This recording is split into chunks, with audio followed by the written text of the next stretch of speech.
Welcome back. BHEL is the stock which has moved to the high point of trade with a gain of almost 5% While broader markets are doing well, we still have the Nifty holding with a cut of about 70 odd points. Led low by the pharmaceutical stocks. They've slipped after a sell-off that we saw in the US generic stocks overnight following a dispute settlement over Ranitidine, which is a high-risk drug. Ekta joins in. She's walked across to the big wall to explain more. Ekta.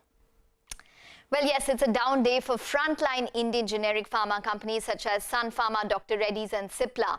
Now, while analysts and experts can't pinpoint a specific reason for the weakness today, there is a likelihood that the correction is on the back of the US generic stocks such as Teva, Perrigo, as well as Taro correcting overnight in the US markets.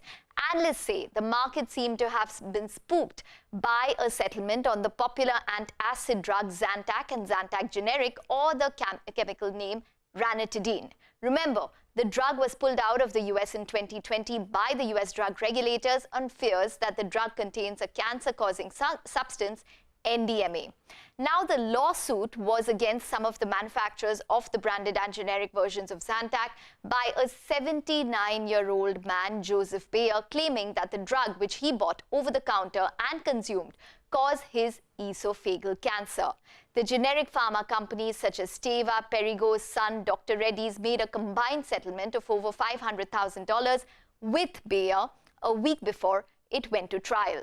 Now, the settlement amount of the combined 500,000 odd was not that much and will be less than if the case went to trial. But the news has cropped up fears that the other similar lawsuits on Ranitidine could result in a liability litigation, which could end up costing billions of dollars to resolve.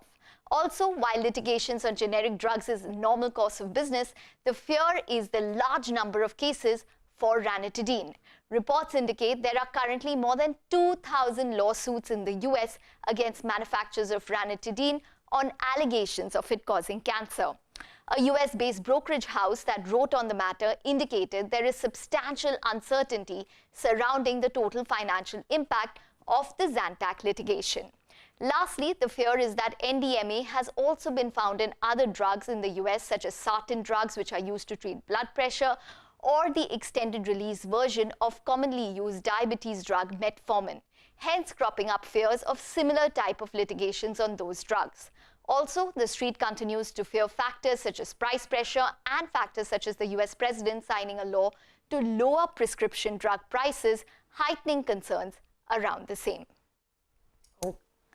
Okay, well, we do have with us Aditya Khemka, the fund manager of Incred Healthcare PMS, who's joining in now to discuss this and a lot more. Aditya, hi, welcome to the show. If you could just start by explaining to us whether or not this is actually a legitimate risk when it comes to stocks such as Dr. Reddy's Sun as well as Cipla, that yes, there could be settlements which could weigh on the financials going forward. So yeah, I mean, there is a potential risk for sure. So this is one patient who has settled for $500,000, and he had bought drugs from 4 pharma companies, including a couple of Indian companies and a couple of American companies. And because they are all settled, so they must be sharing the cost of the settlement. So I think the fear is genuine that if one patient can get $500,000 and you have more than 2,000 lawsuits, if each of those lawsuits is $500,000, then we are looking at $1 billion settlement. Right. So I think, and then if you divide it between the players, it comes to whatever, 2, 3, 4, $500 million per company, depends on what kind of the size of the settlement will be. Not all settlements will be $500,000. Some may be larger, some may be lower. So yes, it is a legitimate risk, and the risk is even bigger if this spills onto sartans.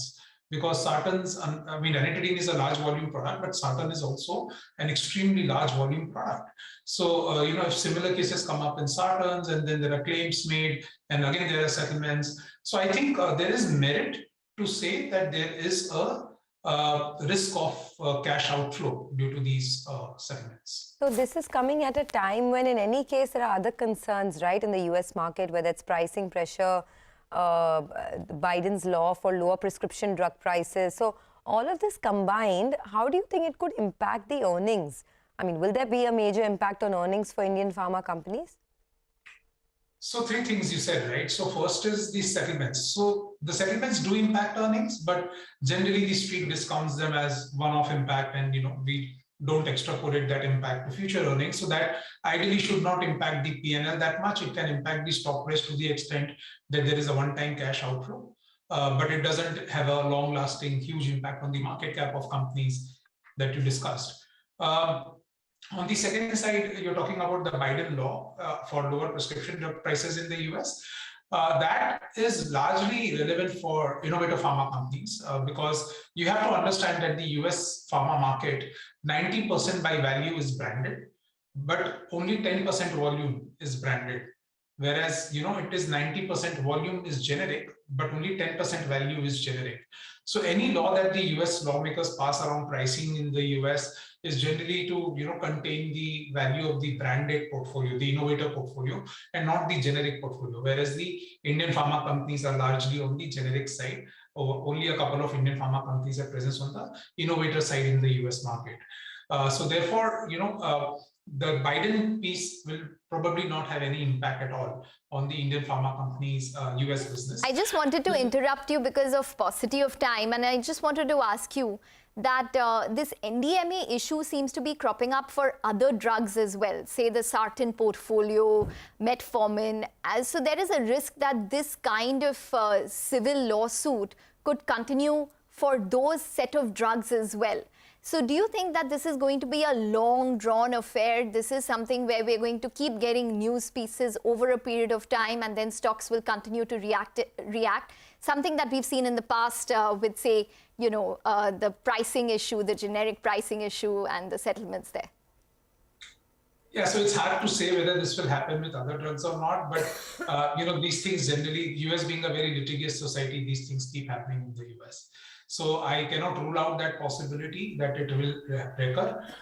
Having said that, this is not something that we as analysts or fund managers can build into our expectations. It can only result in lowering of multiples for businesses which are highly US generic oriented, because that tends to be a business which is volatile in terms of pricing, litigations, overheads. So, with the portfolio that I manage, the Incred Healthcare portfolio, we are significantly underweight the US generic business because these are the risks that the business comes with, and the risk reward is just not worth it. You preempted my question, Aditya. In a situation where there are so many headwinds going ahead, etc., especially from the US side of things, how does one play this from an investment standpoint? I mean, there are a multitude of options across many sectors, but if you had to, make a pitch for the pharmaceutical space, how would you play that, and what would be the broader themes, if you can, maybe some stocks as well?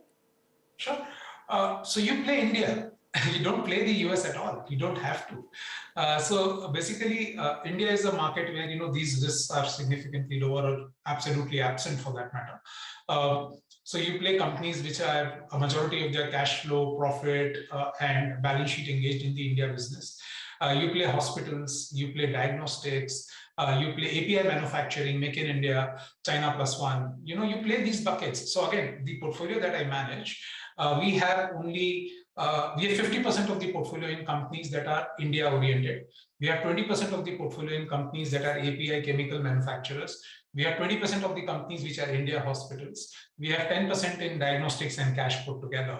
So we have literally very, very insignificant weight in companies which are US oriented because of the risks that are coming out in the US business and the lack of pricing power in the business. So we don't buy these stocks just because they're large caps. We don't care. We want to buy those companies which can give us sustainable high ROE, sustainable cash flow, sustainable growth. And this is the pocket that you need to play. Hospitals, diagnostics, make in India, China plus one, and branded generics in India. Okay, just one final question then. Since you have a presence in the diagnostic space, there's a lot of pressure there in terms of competition now. So many new participants coming in, so many e-commerce players as well. Do you think the listed diagnostic companies could see some more pressure? They've already fallen quite a bit this year.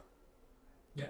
So I think the short answer is no, simply because 85% of the diagnostic market is actually unorganized. It's mom and pop stores. 15% of the market is organized. So if there is increased competition in the organized space, I doubt if those competitors will go after the 15% share of the existing organized players, because they will have to bleed, they will have to compete hard to take share from these organized players. For them, the low-hanging fruit is the 85% unorganized share.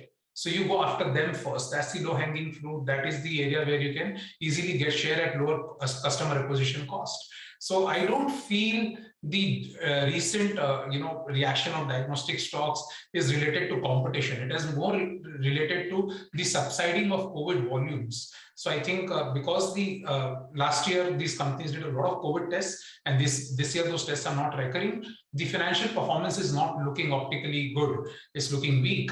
And whenever that happens, these stocks tend to be volatile. So I think that's just what we are noticing, and people are unnecessarily correlating it with the competition. The competition has got nothing to do with it. Oh, okay, all right, Aditya, that discussion can go on for another time, but I just had a quick last question with regards to US generics. You didn't mention, a company such as Sun Pharma has differentiated itself entirely. It's just focused on specialty in the US, and it can't be clubbed as a pure generic company anymore. That wouldn't enthuse you either? So look, I am interested in the specialty business in the US because it's a very interesting business. But then there is a valuation angle to it as well. You have to understand any specialty drug in the US has a maximum 15-year patent life, right? So the revenues or the earnings from that drug cannot trade at more than 15 times because the revenue will not exist after 15 years. It will basically go generic and the innovator will lose a share, significant amount of a share. So yes, that does intrigue me at a particular valuation, at a particular time. That business model can be looked at. So look at the valuations of Pfizer, Lilly, AbbVie, right, and then compare it to some companies that you mentioned, which are doing specialty from India. There is no sync in those two valuation multiples, which tells me that one of these markets is wrong. And my call is that the Indian investor hasn't really decoded how to value specialty yet. And the Western investors are used to valuing specialty for donkey's ages now. So they have got the formula right in my view. Okay, Aditya, we'll leave it at that. Thanks a lot for stopping by and speaking to CNBC TV18. So that's from the pharma stocks.